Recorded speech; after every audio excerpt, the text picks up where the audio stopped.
अंधी सास की चालाक बहू। लो कर लो बात। शिव मंदिर का शंख भी बज गया। इसका मतलब सुबह के 7 बज गए हैं, लेकिन अभी तक नाश्ता नहीं आया।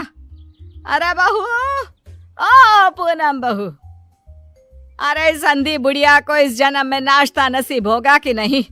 कल रात को भी फुलके जला दिए थे, कुछ मजा नहीं आया था खाने में। ये है सीतापुर की रहने वाली मंजरी, एक अंधी सास। मन की साफ है, बस थोड़ी सी जुबान की तेज है। मंदिर की शंखनाद से ही इनको पता चल जाता है वक्त क्या हुआ है। और ये रही इनकी चालाक बहू पूनम। अच्छा हुआ जो मैंने ऑनलाइन ऑर्डर कर दिया सब कुछ, वरना ये बूढ़ी लाठी मेरी छाती पर मूंग दलने लग जाती। अरे बहू, तो घर में है भैया, चल बसी। हाय राम, ऐसा न कहो सासू माँ, दिन में एक बार तो भी माँ सरस्वती जुबान पर बैठती हैं। अरे नहीं नहीं, तुझे कुछ ना होगा। खुशबू तो बड़ी अच्छी आ रही है। ऐसा कौन से पंच पकवान बनाए हैं आज तूने? आज है स्पेशल जलेबियाँ, फाफड़ा, आलू की पराठे, कम चीनी वाली गर्मा गर्म चाय, दही पकोड़े, ये सब। वो मुझे डॉक्टर ने कहा है ना कि आप दिन में कम से कम 3 से 4 घंटे सोया करो, इसलिए आज मैंने सारा काम निपटा दिया है। अब मैं सो जाऊंगी। वाह, क्या स्वाद है। लेकिन बहू, ये तो ब्रिजवासी की जलेबियां है ना? तू तो कह रही है कि तूने बनाया है। दरअसल वो मैंने ब्रिजवासी काका से रेसिपी पूछ ली थी। अच्छा मम्मी जी, मैं आती हूँ अभी, जरा वो दूध गैस पर तेज आंच पर रखकर आई हूँ ना। पूनम फौरन वहाँ से रसोई में भाग जाती है। मंजरी को फिर भी थोड़ा शक होता है। पूनम ऐसे ही अपने पति के पैसों को खर्च करके बाहर से खाना मंगवाती और अपनी सास से कहती, और उसने खुद बनाया है। और उसकी बेचारी अंधी सास बहू की इस बेखबर सारी चीज़ें मान लेती है। एक दोपहर में पूनम पूरा मेकअप चलो करके फटाफट तैयार खड़ी पतली होती गली है। पकड़ के निकल लेती हूँ, इससे पहले कि बुढ़िया मुझसे टकराए। बेचारी मेरी अंधी सासू माँ, उसे लगेगा कि मैं सो रही हूँ, जबकि मैं तो अपनी जानू से मिलने जा रही हूँ।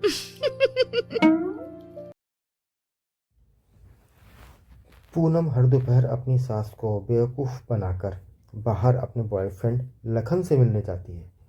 और आज भी कुछ यही ए प्लान जी था। ओ जी लो जी सुनो जी, मैं हूँ मन मौजी, करता हूँ मैं जो वो तुम भी करो जी। 1 2 का 4, 4 2 का 1, माय नेम इज लखन, सजनों का सजन मेरा नाम है लखन। लखन, तुम भी ना बिल्कुल एंटीक पीस हो। यार पूनम, हम कब तक ऐसे छुप छुप कर मिलते रहेंगे? एक तो मेरे पास कोई नौकरी भी नहीं है, वरना यह दिल वाला अपनी दुल्हनिया को खुद ही ले जाता। टेंशन मत लो, जब तक तुम्हारे पास पैसे नहीं आ जाते तब तक हम दोनों के लिए मेरा ससुराल है ना, मैं सब देख लूंगी। लेकिन तुम्हारे पति को शक वक हो गया तो? अरे मेरा पति तो मेरा दीवाना है, आंख बंद करके मुझ पर भरोसा करता है। उसके पास से घी निकालने के लिए उंगली टेढ़ी करने की नौबत तक नहीं आएगी। ओए होए, ओए होए होए, शुक्रिया मेरी जान, love you love you love you. I love you too. इसी तरह दिन बीतते रहते हैं। एक रात देवेश बहुत खुश अपने ऑफिस से घर लौटता है। पूनम, एक खुश खबर है, ऐसी खुश खबर कि जिसे सुनकर आप दोनों फूले नहीं समा पाओगे। अरे तो जल्दी बताना फिर।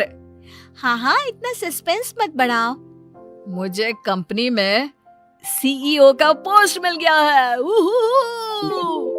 अरे वाह, जुग जुग जियो मेरे लाल। अब तो एक बड़ा माखन का कनस्तर चढ़ाऊंगी भोग में अपने कान्हा जी को। वाओ, मतलब अब 2 गुना 3 गुना 4 गुना पैसा होगा और हमारी तिजोरी में साल की 12 महीने दिवाली होगी। वाह वाह वाह वाह, congratulations Devesh. Thank you.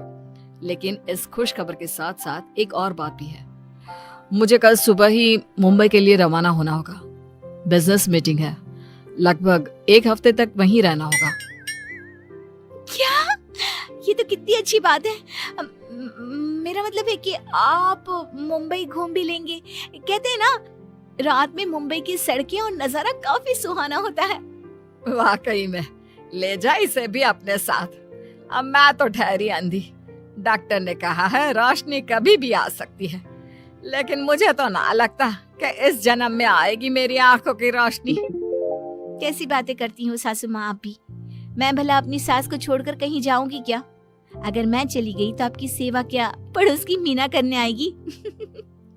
Devesh, तुम आराम से घूम कर आओ और मेरे लिए एक अलग से सूटकेस भर के तोहफे लाना।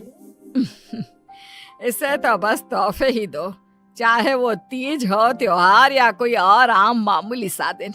बस तोहफे तोहफे तोहफे। बिल्कुल पागल है ये। अरे, मैं तोहफे मांगू तो आपको क्या दिक्कत है? आप भी मंगवा लो ना। देख देख देवेश बेटा, कैसे कैंची की तरह तेज चल रही है इसकी जुबान। अरे आप दोनों शांत बैठ जाओ, मैं आप दोनों के लिए ढेर सारे तोहफे लाऊंगा। बस देवेश अगली सुबह मुंबई के लिए निकल जाता है। इसी बात से खुश होकर पूनम सोचती है, रास्ते का कांटा तो साफ हो गया है। अभी मैं चुपके से मेरे लखन को घर पर भी बुला सकती हूँ। इस अंधी बुढ़िया को तो कानों कान भनक भी नहीं लगेगी।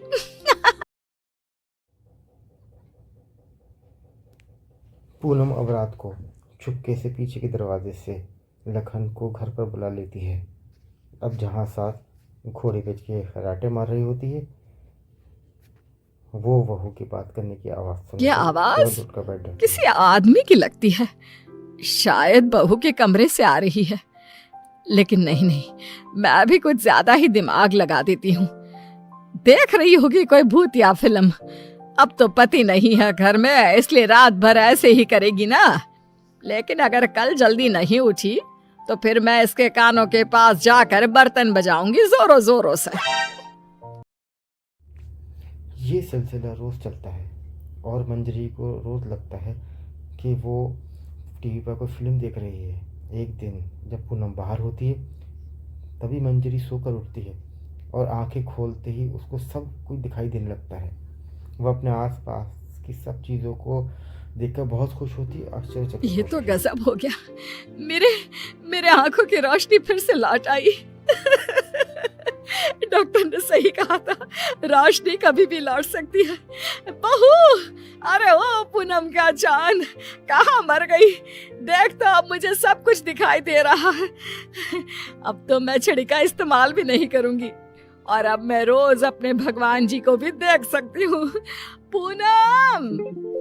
मंजरी अपनी बहू को आवाज लगाते हुए पूरा घर तलाशती है, लेकिन पूनम उसे कहीं नहीं दिखती।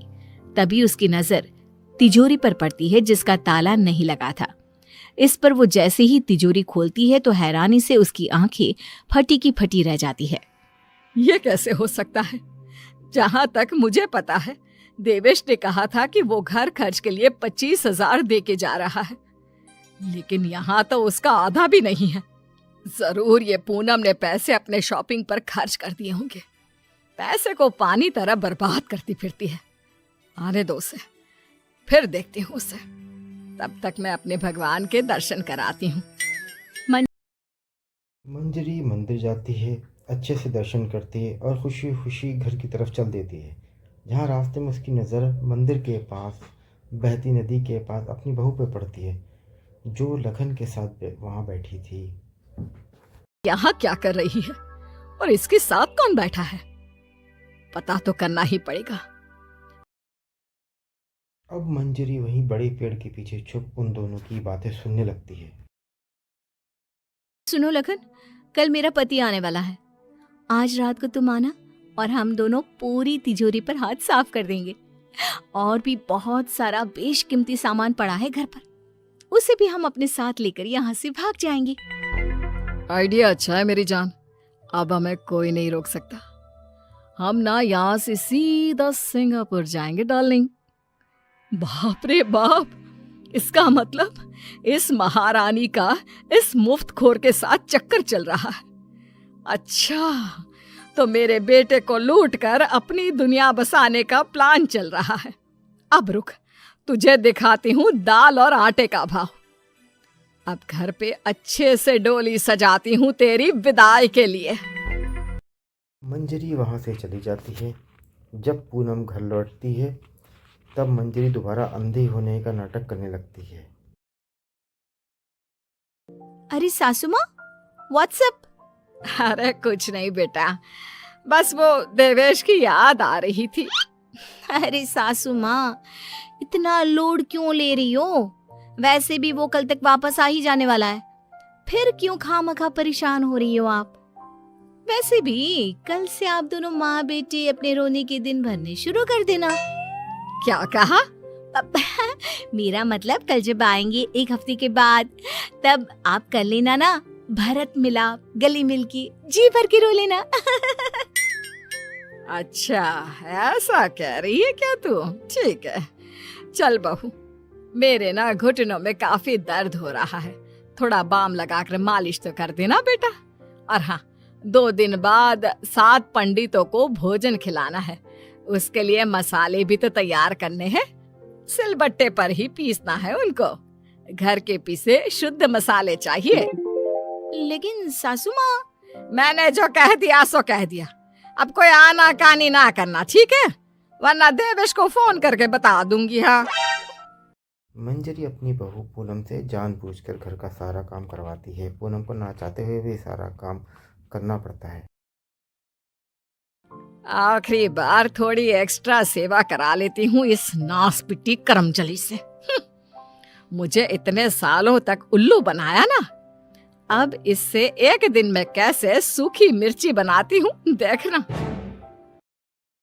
सारा दिन काम करने के बाद पूनम अपने रूम में जाती है और रात को लगन पीछे वाले दरवाजे से आ जाता है। किधर है सारा माल? जल्दी करो, अपने पास बिल्कुल भी टाइम नहीं है।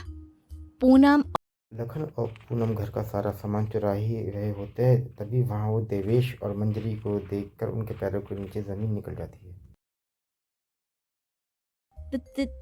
देवेश, देवेश, तुम सासू माँ, आप देख सकती हो? कैसे? तुझे क्या लगा तू हमें इस तरह चूना लगाकर आसानी से बचकर निकल जाएगी? पूनम, जो कुछ भी तुमने हमारे साथ किया है ना, मैंने कभी सपने में भी नहीं सोचा था कि तुम ऐसा करोगी। बहुत बहुत गलत किया तुमने। और तू लंगूर लखन, तेरी तो ऐसी की तैसी। बचाओ, माफ कर दो भैया, माफ कर दो। लखन हाथ जोड़कर खड़ा हो जाता है, लेकिन देवेश उसको नहीं छोड़ता है। पुलिस को बुलाता है और फ्रॉड और चोरी के केस में उन दोनों को अंदर करा देता है।